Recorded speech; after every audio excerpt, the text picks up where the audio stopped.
back. Well, as the Lagos State government moves to introduce a 5% withholding tax on bet winnings, it raises important questions about how this policy fits within Nigeria's broader tax landscape and what it means for the gaming industry. Today we're looking at, beyond the headline figure to understand the legal and operational implications of this move from the perspective of tax and law alignment. Looking at how it's done in other countries, you see for South Africa, yes, but it's taxed as part of personal income. That's for gambling winnings. In Kenya, there's also tax there.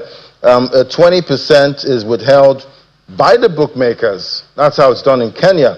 Then in the United Kingdom, no. Players keep all winnings. In the UK, Australia, it's also a no. Winnings generally are tax-free in Australia. Then Ghana, they had one before, but they removed that in April 2025. And now we have Lagos joining the League of South Africa and Kenya. Joining me for this conversation now, we have Adeyemi Adediran as a partner, commercial practice group at Andersen. He's joining me right here in the studio to bring us up to speed. Good to have you, sir. Good morning. Yeah, thanks for having me. I know this is sad news for a particular segment at this point, because when we look at gamblers, especially in sports gambling, most of the time they're at loss. They believe that this is the one, and they make that loss and nobody compensates them. I'm sure in their view nobody's compensating them for the losses, but when they make that windfall, you get a 5% hammer on winnings. How are you seeing that? Yeah, first I want to say that it's not exactly a new introduction, because there was a withholding tax regulation that was introduced actually by the federal government last year. I think it was around July 2024, not even last year, July 2024, where they redefined the withholding tax regime. And the fundamental principle of withholding tax is to say that you need to pay your taxes to government at the end of the year or in March, as the case may be. Government is saying that, I can't wait till the end of the year to get that money.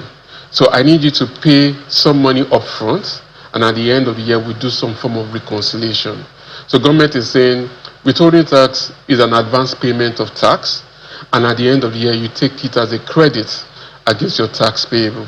I think what the Lagos State is now doing is to enforce that regulation that had been issued in 2024, making it known to bet industry players that there's a withholding tax on those earnings that needs to be paid, and is an advance payment of the personal income tax of those individuals that will be winning those bets. Because I'm trying to imagine, okay, fine, maybe if you're employed, you will definitely pay tax on your income. Yeah. And if winnings is part of your income, and you're already charged a withholding tax on the day you win, at the payout, your tax there. Yeah. And after all of that, your income, that will still join, be part of your income, the winning. Yes. So will that also be taxed as income? So fundamentally, the tax laws does not exempt gaming income from tax. But the way it is structured currently, most of the bettings take place online, and people make bets, and there are individuals that the betting company may not be able to account for their personal income tax in all. So government is saying, withhold this tax first. I'll deal with the taxation of all their earnings afterwards. And government is saying, okay, whatever it is, this withholding tax that you've withheld will be a credit. So it's a consolidated return that you should actually make in March of the respective year of all your earnings, and account to the government to say that, okay, this is my tax on all my income.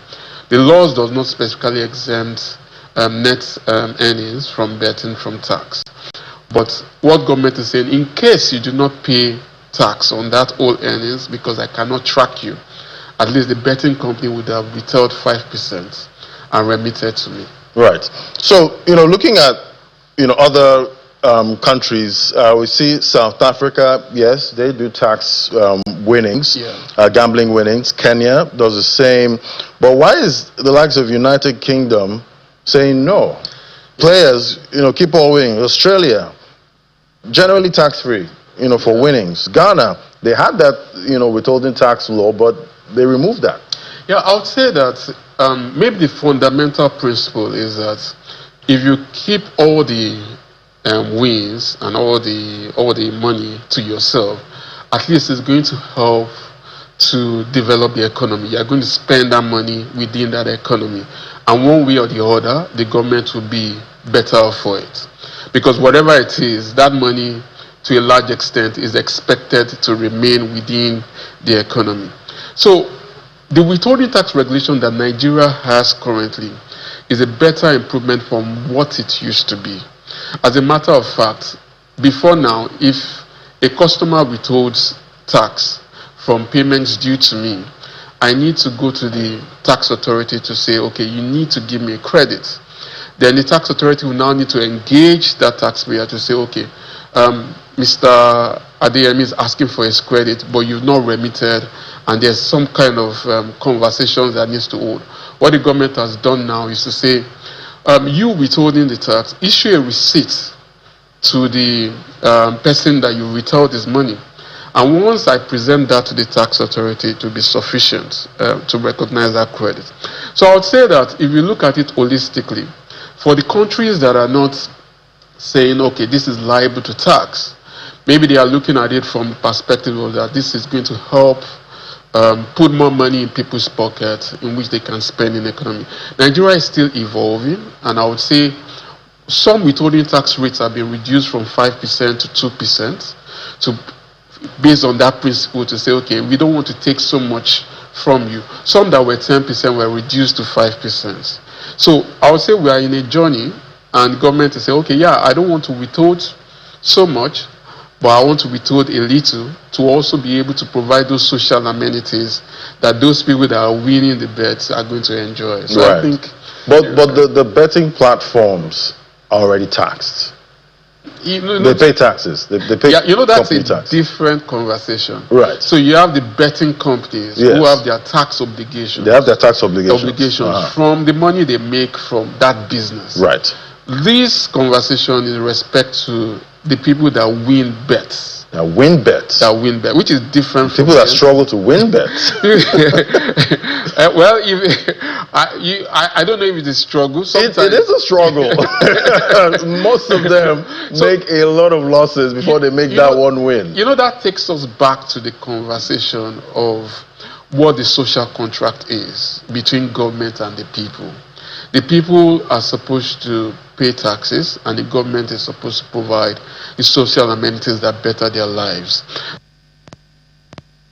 You struggle if you make a loss. The government does not or should not tax losses. So if a tax is withheld ahead, government is ready to make a refund. But if you make a win, government is saying that let's partner in this your win, and let me use some to better your life by providing the much needed social amenities.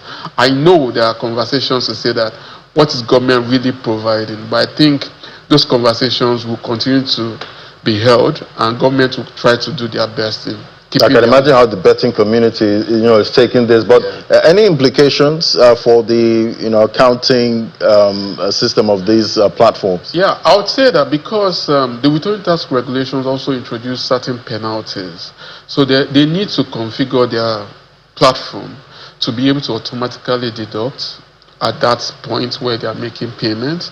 And also, they need to remit at a particular time, I think the 21st day of the subsequent month, after those deductions have been withheld. So the betting companies need to be aware of their obligations with respect to that. And I would say that they should configure their platform to be able to automatically issue receipts when they withhold taxes, so that the person that has suffered that 5% withholding tax can then take that receipt to the respective tax authority and get his credit.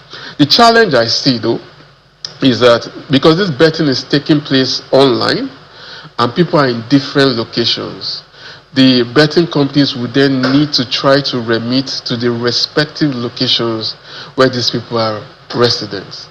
So if I'm in Oyo State and I'm betting, and the betting company is in Lagos, my tax is due to Oyo State. So are you going to have that, develop that modality to remit to Oyo State government? I think they can, because everything is done online now.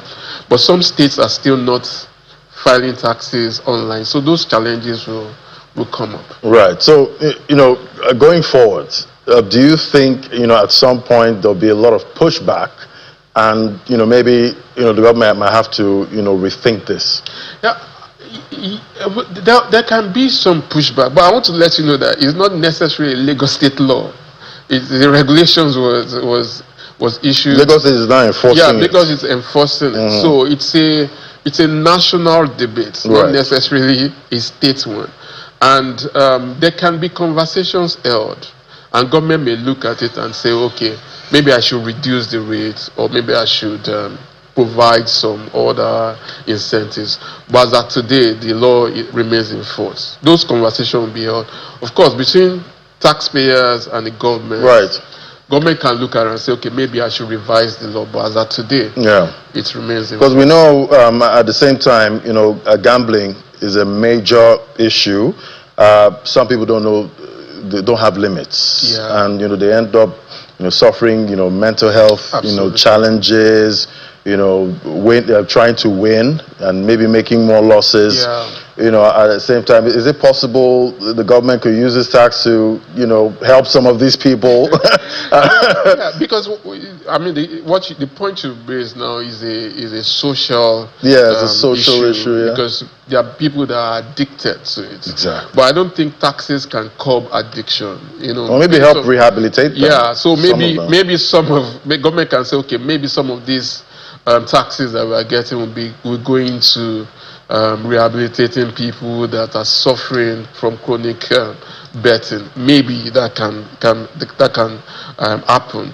But I would say that to solve addiction is a different ball game altogether. At the end of the day, because if you look at other vices, whatever bottleneck you put in place, people will go and borrow money or go and do, because it's an addiction. So social workers and medical health professionals will be able to provide solutions to that. But in this particular conversation in terms of taxes, government can also look into it and say, okay, maybe some of those funds can go into those rehabilitation. But fundamentally, the principle of taxation is that as a taxpayer, when you earn an income, the government is a stakeholder. They need some part of that income to be able to provide security, social amenities that you would enjoy. So it's a partnership and a contract. Yeah. I guess 2026 we'll be hearing a lot about tax. Absolutely. I guess we're already for it. Thank you so much, Mr. Adeyemi Adediran, as a partner commercial practice group at Andersen. Thank you for coming on today. Thank you for having me. All right, we'll take a break now. When we come back, we're talking housing. That's a moment. Just stay with us.